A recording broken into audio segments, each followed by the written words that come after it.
Assalamualaikum warahmatullahi wabarakatuh. Waalaikumsalam warahmatullahi wabarakatuh. Baik, sebelum kita memulai pelajaran hari ini, alangkah baiknya kita berdoa menurut kepercayaan masing-masing. Berdoa dipersilakan, salah satu bisa memimpin. Berdoa mulai. Berdoa selesai. Oke, terima kasih. Di sini Ibu akan melanjutkan materi yang kemarin kita bahas, yaitu tentang persebaran agama Hindu, Buddha, dan Islam yang ada di Indonesia. Sebelumnya, Ibu akan absen terlebih dahulu ya. Danu Yuda Miliarta, Hadir. Farad Esa Lambang, Hadir. Halwa Eder Naura, Hadir. Devi Rahmawati, Hadir. Afisina Kusumala Santo. Hadir. Hadir semua ini? Ya, Bu. Oke, baik.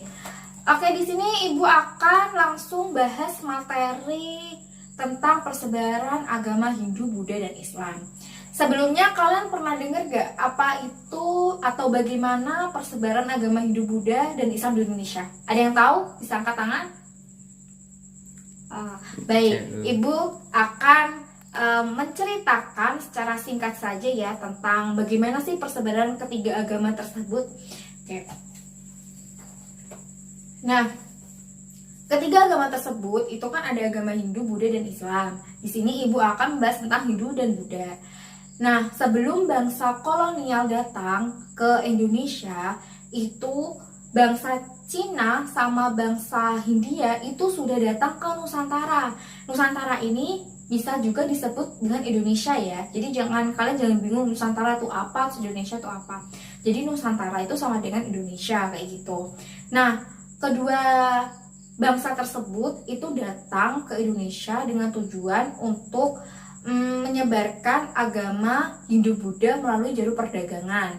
Nah, mereka berdua ini ada dua jenis persebaran, yaitu secara aktif dan pasif. Di sini Ibu akan menjelaskan tentang cara persebaran secara aktif ya, secara aktif terlebih dahulu. Yang dinamakan persebaran secara aktif yaitu orang Nusantara yaitu sengaja datang ke India atau ke Cina untuk belajar salah satu agama tersebut, yaitu agama Hindu atau Buddha. Mereka berlayar dari Nusantara ke Hindia atau ke Cina, lalu mereka belajar tentang agama tersebut dan kembali lagi ke Nusantara dengan mereka tujuannya untuk menyebarkan agama yang ia pelajari ke Nusantara, kayak gitu. Jadi kayak orang Indonesia itu sengaja datang ke sana buat belajar kayak gitu ya, terus balik lagi ke Indonesia buat disebarkan kayak gitu. Kalau yang pasif itu terbalikannya. Jadi kalau yang pasif itu mereka dari bangsa Hindia dan bangsa Cina, agama Hindu Buddha tersebut sengaja datang berlayar ke Indonesia, berdagang dan menyebarkan agama-agama tersebut ke Nusantara, kayak gitu ya. Bisa membedakan ya? Bisa. Oke. Dan selanjutnya apa sih Bu kayak peninggalan-peninggalan dari agama tersebut yang masih di Indonesia? Ada kok, yaitu salah satunya peninggalan candi. Kalian pasti tahu kan Candi Prambanan sama Candi Borobudur.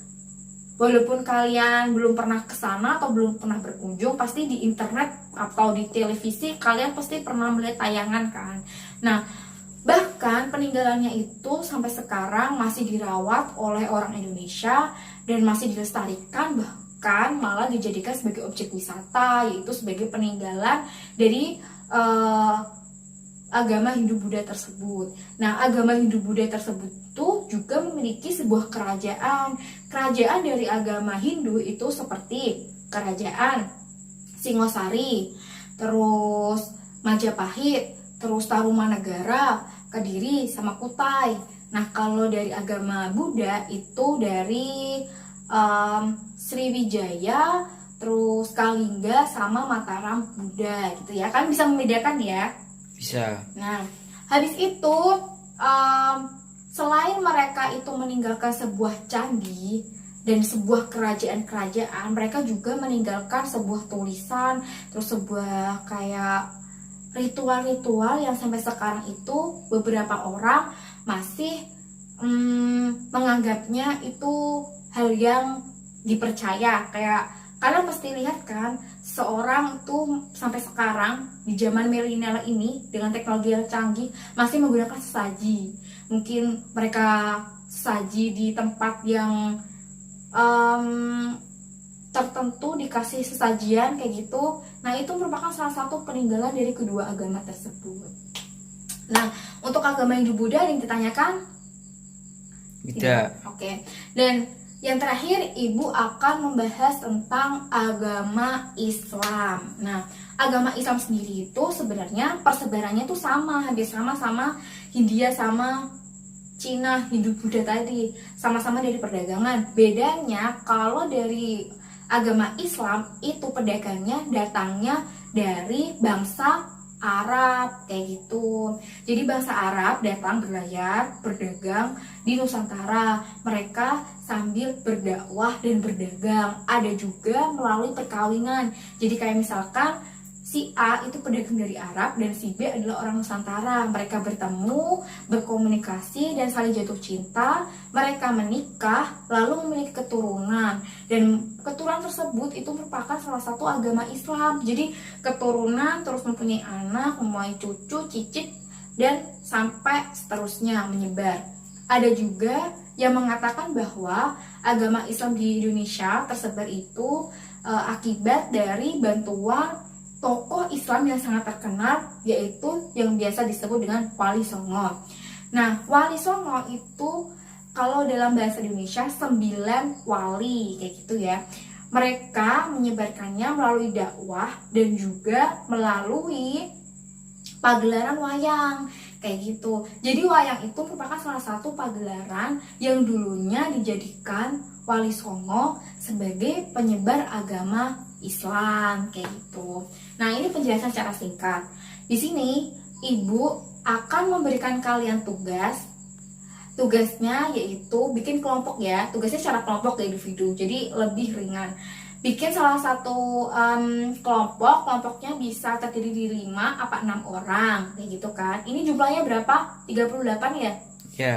38 tidak berangkat 2 anak. Ya. Ya, jadi nanti sistemnya kalian pembagiannya berhitung ya, jadi angka 1 sampai 5, terus nanti beri lagi 1 sampai 5, 1 sampai 5. Nanti yang memiliki angka sama, 1 ketemu 1, 2 ketemu 2, 3 ketemu 3, 4 ketemu 4, 5 ketemu 5, dan seterusnya.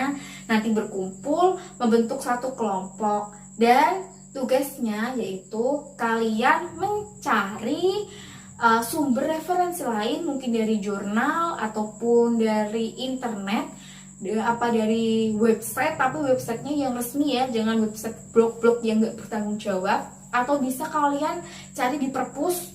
Nah, itu tentang persebaran agama Hindu, Buddha, Islam di Indonesia. Kalian membentuk laporan, nanti dituangkan dalam bentuk PPT kayak gitu. Penilaiannya yaitu keaktifan anggota kelompok. Jadi anggota kelompok nanti yang aktif berdiskusi, terus nanti ada yang tanya jawab pada saat temennya presentasi, itu yang akan menjadi poin plus penilaian buat kalian untuk Ibu kayak gitu ya. Iya. Oke. Sampai sini ada yang mungkin ditanyakan tentang tugasnya atau tentang materi ini? Tidak. Baik, ini masih 1 jam lebih. Kalian bisa pergi ke perpustakaan atau mencari referensi dari internet. Lalu kalian tuangkan dalam bentuk tulisan terlebih dahulu. Kalian diskusikan, habis itu bentuk PPT. Untuk kelompok yang maju itu secara acak ya. Jadi bukan kelompok 1 yang maju duluan, tapi nanti Ibu akan bikin kayak arisan gitu loh, lintingan. Tahu kan? Terus Ibu kocok, terus nanti siapa yang maju, siapa yang keluar kayak gitu nanti Ibu bacakan, dan semua siswa di sini harus selesai, harus siap, entah itu kelompok berapapun, entah kelompok 1, 2, 3, 4, 5 harus siap maju ya, mempresentasikan. Oke? Oke. Setuju? Setuju. Baik. Tolong manfaatkan waktu yang masih banyak ini untuk kalian mengerjakan tugas. Jangan pergi keluar untuk ke kantin, tapi ke perpustakaan ya. Iya. Nanti bisa ketua kelas Danu bisa ini ya, lapor siapa yang ke kantin, terus siapa yang nggak mau ngerjain tugas ya. Iya. Pokoknya ibu nanti akan nilai kalau tidak sesuai ya, mohon maaf, nilai tidak bisa sesuai dengan harapan ya. Baik, ibu akhiri terlebih dahulu. Terima kasih buat kalian sudah mendengarkan. Apabila ada kata yang kurang berkenan, ibu minta maaf. Wassalamualaikum warahmatullahi wabarakatuh. Waalaikumsalam warahmatullahi wabarakatuh. Assalamualaikum warahmatullahi wabarakatuh. Saya Cindy Levi Agustin di sini membuat video, yaitu sebagai video permintaan maaf kepada kedua orang tua saya karena telah mengerjakan ujian akhir semester secara tidak jujur. Semoga video ini bisa menjadi ucapan permintaan maaf dan diterima oleh kedua orang tua saya. Terima kasih.